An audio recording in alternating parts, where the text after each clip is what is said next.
are literally shaping the planet. Purpose is the only pathway to a regenerative future. We have a choice to stay with the status quo or to change. What is the point of trying to be just resilient when we can actually innovate?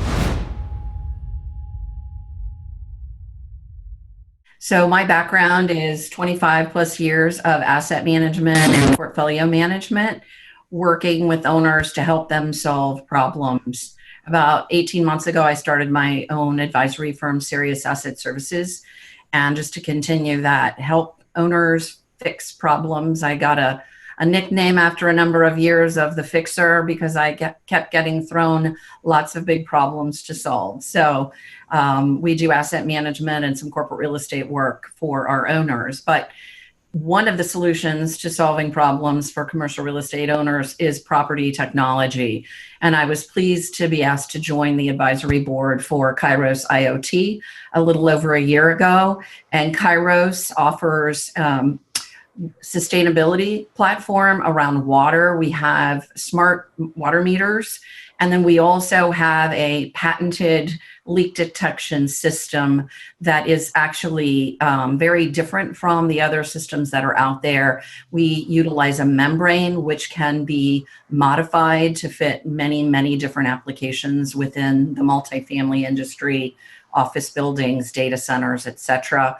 And so Kairos, we're having a lot of fun getting up and running and have been working with the Shadow team. Adam? Yeah, my background spans real estate, technology, and investing for the past 15 years or so. I've been an owner, a developer, and an investor in a lot of different apartment deals, more specifically some mixed use type assets as well. I started and sold an energy technology business called BrighterG. And then most recently, I started Zego that was sold to PayLease. A lot of people might know PayLease provides payment processing technology for 12 million rental units in the US, who they since adopted the Zego name.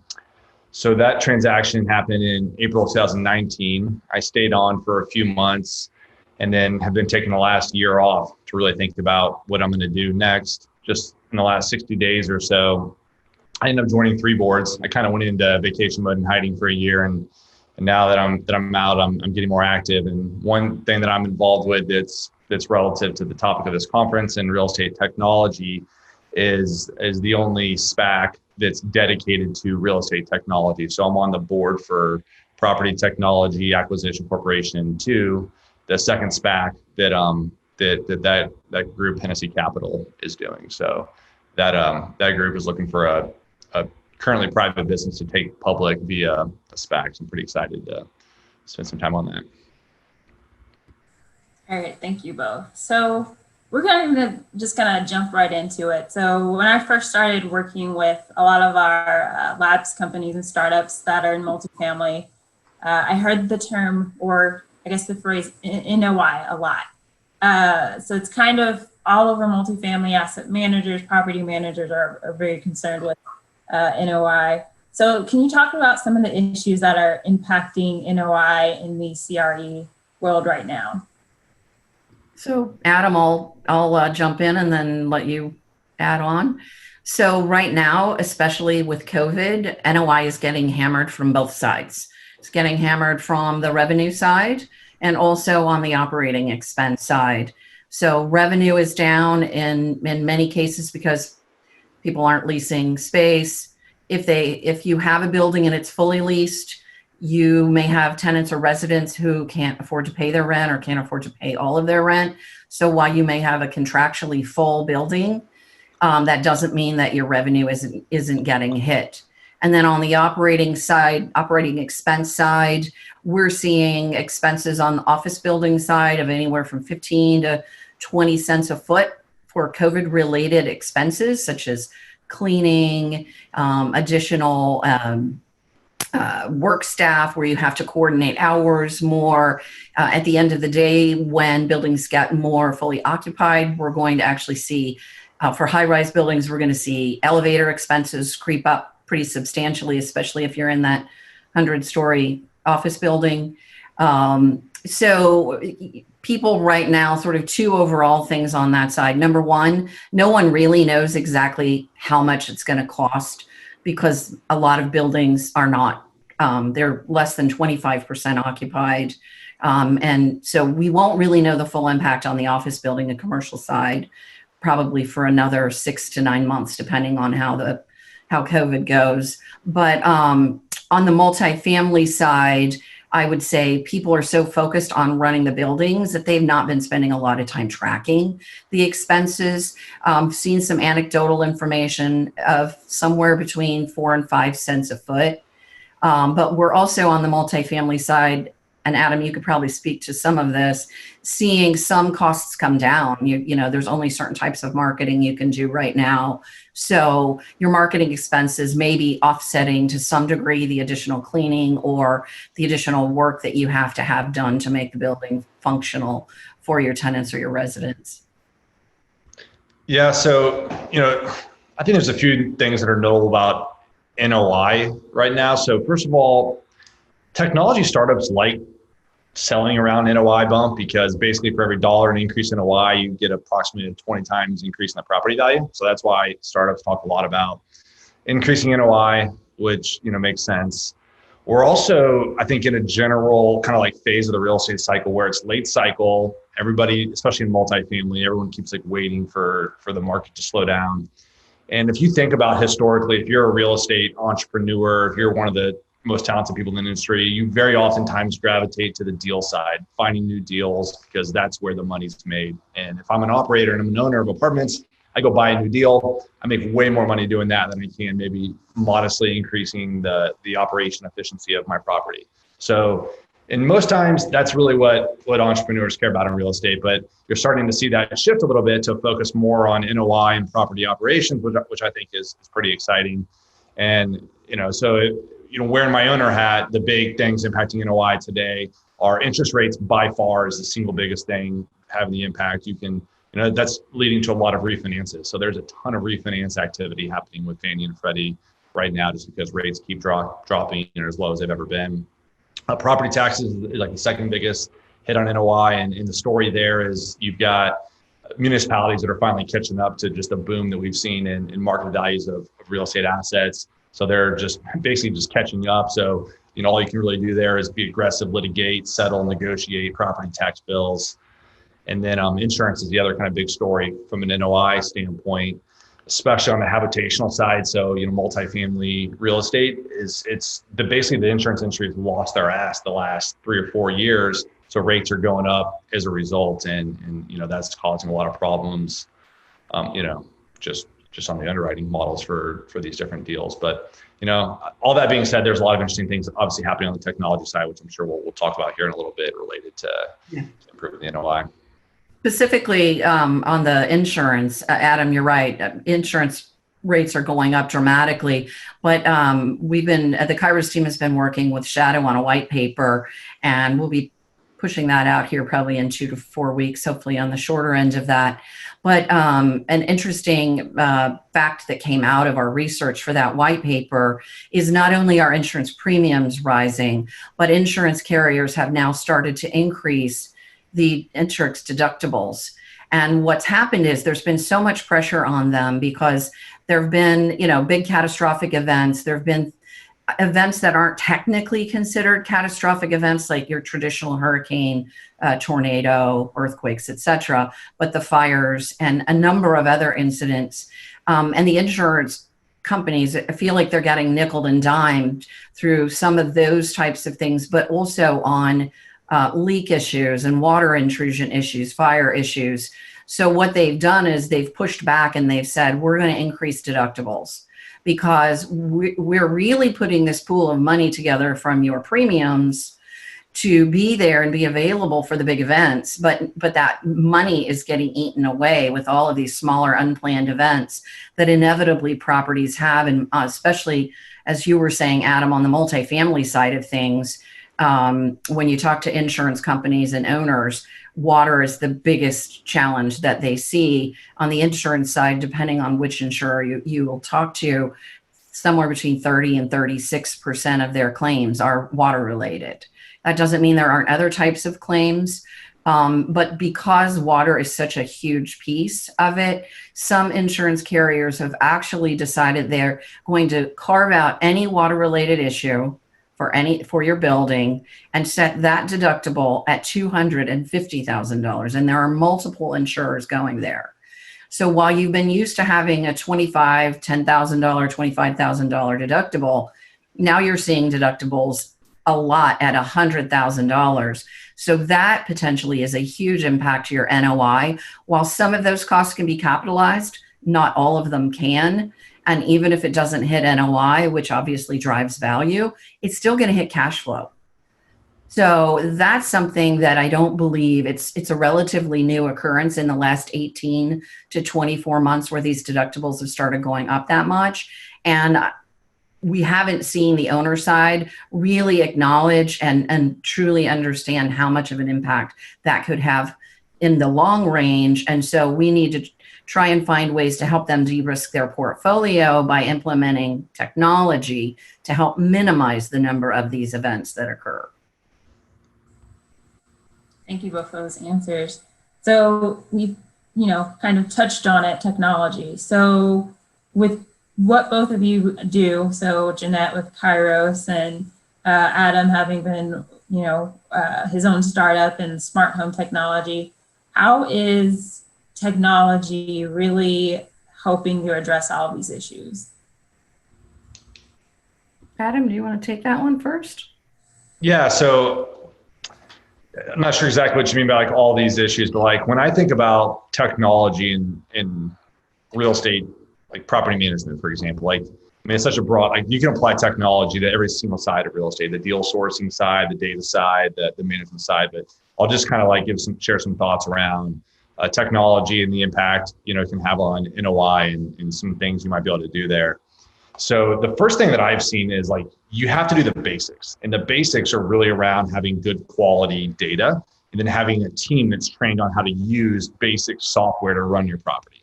It is astonishing, like how many, like what you would think are relatively sophisticated real estate owners, they might go buy sexy technology and like smart home tech, but they don't have the basics even figured out. They're not making their residents pay rent online or even giving them as an option. So that's like the first thing I think you got to really do and think about technology is just getting the basics down, getting accurate data. So you start there. I also think that there's a lot of opportunities to integrate smart home technology. I'm clearly biased, but that was my last company, and I got to see up close kind of the value proposition and the adoption in the industry, because the value prop with smart home tech touches both resident satisfaction and giving them amenities. There's an operating expense reduction value proposition. There's an energy savings piece there as well. You can arguably get more rent through introducing smart home technology. So I think of tech, it can help. There's a lot of things you can do to kind of help reduce the operating expenses by streamlining operations through technology. There's revenue optimization software. There's virtual showings. There's some of the amenity stuff I just mentioned that you can do to kind of increase revenue or theoretically increase revenue. All this is very hard to calculate, so we should come back to that at some point. But there's definitely a lot you can do on technology to drive little incremental improvements that ultimately have a big impact, though. Just because, like I said earlier, you save $1 of NOI and you basically can increase the value of that property by $20. Yeah, and technology can help on the revenue side, not with just the revenue optimization and that, but Kingsley Associates is a company that does tenant and resident surveys. They have a great platform, and I utilize them over many, many years. And they have evidence that proves that a happier tenant or resident can actually add to value because they are a higher probability of them renewing. Again, whether it's a residential, an apartment dweller or an office building tenant, there is a direct correlation between satisfied customers and their likelihood to stay. And so if you can take a technology and improve the experience of that resident or tenant in some way and just move your renewal probability up a point or two, that goes back to increasing your NOI, which then calculates directly into value. And so thinking about, where your specific property has its biggest pain point. What is that? We've been talking to a number of owners for this white paper, and we kept hearing over and over HVAC failures and hot water heater failures. And that was a consistent theme. So what you need to do then is look at that theme, because when your residents, especially on the multifamily side, are getting disrupted because they're having water issues over and over again, or the fire alarm is going off over and over again because some other type of equipment has failed, that's a bad thing. And that then is going to equate for bad reputational stats online. And these days, that's really, truly critical to driving NOI and driving, who's going to come and look at your building. If you have a bad online reputation, you can really get hit by that. One other thing I would add to here is, I think a big part of the future of property management is a lot less labor. That was one thing I didn't mention earlier that impacts NOI is it's, besides interest expense, it's by far the biggest expense at the property level, specifically in multifamily. And a lot of this technology is slowly but surely just eliminating the need for on-site staff. I'm not saying you can totally eliminate staff, but you now have mobile apps and resident portals that can allow the resident to basically self-serve a lot of their interactions with their apartments. And a lot of the smart home technology is being utilized to allow showings, without the leasing agent being there. So, that's definitely the direction we're going. And I've seen some venture-backed companies in this category that are basically blending a hybrid of technology with property management services.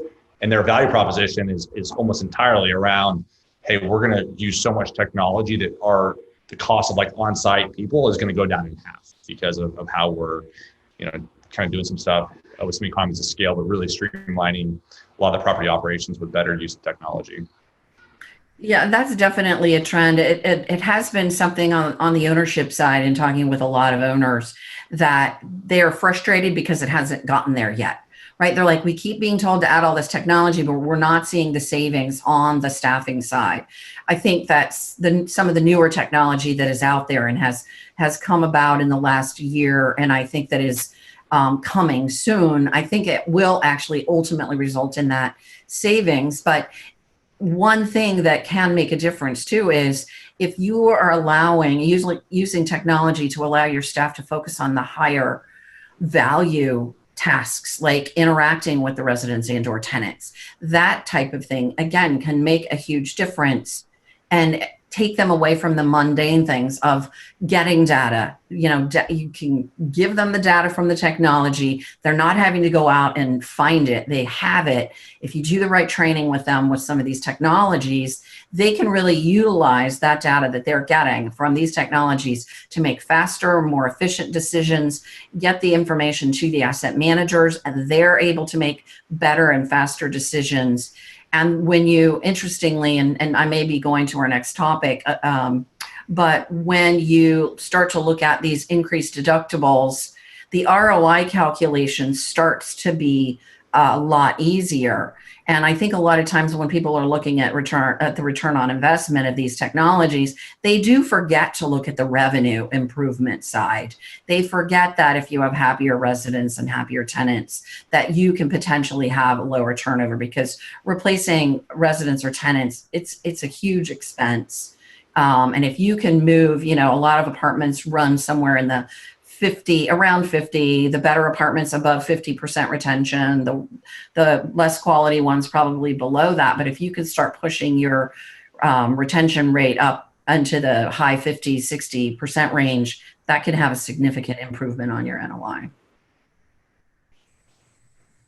So Adam, I'll ask you to kind of jump in. So Jeanette touched on it. So there's a lot of challenges with technology implementation and proving out the ROI on that technology. How have you seen those challenges kind of play out with your experience? Yeah, so let's take smart home technology for a second. Theoretically, you can rent an apartment that has smart home tech. There's studies that say residents are willing to prove for it or pay more money for a smart apartment. But how would you actually prove that? And you would really need to have a large sample size of units and basically show them unit A that is smart home enabled, and unit B that's not smart home enabled, and see what kind of additional rent you can get on that specific unit. you would need to track that and do that across some certain scale of units, maybe 10, 50, 100 units. You could debate, how big the sample size needs to be. So the point here is like, it takes some real discipline and some real data to start to actually put like real metrics around quantifying the ROI on this technology. I don't think I saw, but maybe one or two customers actually do what I just articulated. It would be like, yeah, we ran this pilot program for smart home technology. My property manager said everybody loved it. My property manager said nobody was willing to pay for it. But there's no real data behind it because it's hard to get the real data. So it's hard. Look, if you're like selling someone an LED light bulb that has, 3 watts of power and the previous one had 30 watts of power, that's a 90% energy savings, and it's pretty black and white and formulaic. But that's not the case with most of this technology. The other thing I'll just harp on is like there's no like magic bullet. You can't just drop a piece of technology into a property manager and have it, basically run itself. I mean, that theoretically can work, but in practice, it doesn't work. It's really, you need to like really have a strategy and some sophistication around managing this technology. And, one just kind of observation I have is, I think you're going to see a lot of these property management companies basically have to become more, I'm not saying they become tech companies, but they're going to become like tech-enabled service type businesses just because they have to be in order to survive. So, I think that's kind of where the property management industry is going to go. Well, and it's interesting you say that because if you look at Graystar, they have a big platform on innovation. They've been working with a lot of the tech companies to roll out across not only their own portfolio, but their clients' portfolios. And Camden Property Trust is another multifamily company that is really focused on innovation and adapting technology and really looking at it. And so they have groups within their companies that are the innovation group or the tech group or whatever you want to call them. It's not the IT group. This technology that's coming out today is not coming in through the IT side of the business. It's coming in through the operational or the transaction side of the business because they're looking at ways to create value and improve the operation on the asset management side. We're always wanting to improve the operational side of the building and increase that retention rate, et cetera. And you have to find ways to do it. And I agree 100%, Adam. Those service providers that are on the front edge of technology are going to be very, very far ahead of those who cannot figure it out. And, one of the challenges as, being an asset manager for as long as I have, there's so much tech out there right now. It's impossible to figure out, where do I go? What do I consider? How do I look at this? And I think you just have to very specifically identify for each property what the biggest pain point is and focus on that area alone because you cannot adopt all of it at one time. And then again, going back to the ROI calculation, ROI can be hard. Now that related to Kairos and our product, leak detection, historically, if you didn't know how much money you spent on your leaks, how do you calculate an ROI? We talk to a lot of owners. When you have those small incidents, they're not that big. You got to, wet vac some carpet, maybe cut out a little bit of drywall, bring in some paint, do a little bit of cleanup work. They don't track those types of things separately. Historically, it's just been part of your maintenance costs. Yeah, your engineer, your maintenance team may have spent some overtime. They were not tracking it. So historically, it's been very difficult for them to calculate an NOI, an ROI. I think you're right. Like what you just articulated is basically they're not tracking data at a granular level. And that's where I think you're going to start to see a shift. And part of that is just driven by, in my experience, a lot of the talent on the real estate business has been on the acquisition and the deal side of the house, not the property management side. A lot of times it's just like, hey, you guys manage property management. So you don't see as much innovation kind of at the operating company level there. But I see a lot of really smart people, though, that are taking their attention now that we're late cycle, that are used to just raising money and doing deals, for example, that are really starting to get into property operations. And you're starting to see a lot of real estate operators become more sophisticated. Yeah, well, you have to. When the cap rates aren't continuing to move down, where do you get your value increase? Where it comes from improving NOI. And you have to be ready and willing to use the tools that are available to do that. So if you, again, if you have an incident, it's a leak, and it ends up costing you $10,000. How many times in a 250 unit apartment property does that occur in any given year? I can tell you it happens a lot, whether it's a hot water heater, an HVAC leak, an ice, the line for the ice maker broke, etc. I mean, those things happen all the time. And if you talk to the maintenance staff of properties, they will give you the real story. You'll hear lots of stories about how much we spend, but you won't hear the real story until you talk to the maintenance teams. And even when you get into like organic growth, that is a big issue in the southwest part of the country. And people don't always understand the magnitude of it. They understand those issues that were large and kind of got the attention of everyone, but it's the little things that happen over and over and over again that you really need to understand. And with data from technology, various types of technology, you can have that information and really understand where your payback is. And when you add to it the increased deductibles, you could have one $50,000 event and pay for some type of a technology right then and there. And if you think about the recurring, it recurring every year, owners have to look at de-risking their portfolio. The insurance companies, I don't believe, are done with pushing this back onto the owners. They're not done. They want to be the insurers for the catastrophic events. Like a lot of healthcare insurance is, right? They don't want to pay for all the little stuff. They want to be there for the big stuff. And insurance carriers are looking at it. The good news is the insurance carriers and the owners can work together, and they can come up with solutions. You're seeing this more on the single family side of things. There are insurance carriers who will give reduced premiums if you implement different types of technology to lower the risk of incidents occurring. And again, largely related to water. That's one of the reasons that I was so passionate about joining the Kairos team, because water is a big issue. And then even from the sustainability side, water rates are continuing to go up. We're going to have a water crisis in the US. We take it for granted. And we are seeing, water rates rise faster than other types of utility costs, because there are other types of renewable energies that you can do. But water is a finite resource. No one, to my knowledge, is making water yet.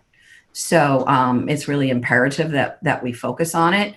But at the end of the day, it can help you improve your NOI in many ways. Well, thank you both. I know there's just 2 minutes left. So with this, I'll kind of just leave a quick question for both of you. What's one thing that asset manager, property owner, operator can do to, they can implement tomorrow that's going to positively impact NOI? No, it's kind of a loaded question. It is, because it depends on what your big problem is from my perspective. So what you need to do, the thing you need to do first is to figure out what your biggest pain point is. And if you don't have the data, old school, get some of it. And then go out and look for the right technology for your property. And Adam? Yeah, I think, to answer your very specific question, like what could you do tomorrow, I would really focus on data integrity and maybe like some sort of an audit, like just get in the shoes of like trying to figure out, is your data accurate in the first place? I just think a lot of people will be surprised that the software is not being used the right way, data is not being captured the right way. And it just makes it really hard kind of at higher levels to operate with crappy data. But man, that's, in my opinion, like the biggest problem the multifamily industry has is bad data. I agree. Well, thank you both for being here. If anyone has any questions from the audience, please feel free to drop that in the Slack channel and continue the discussion there. And with that said, we're going to keep on moving. So thank you both. Thank you. See you guys.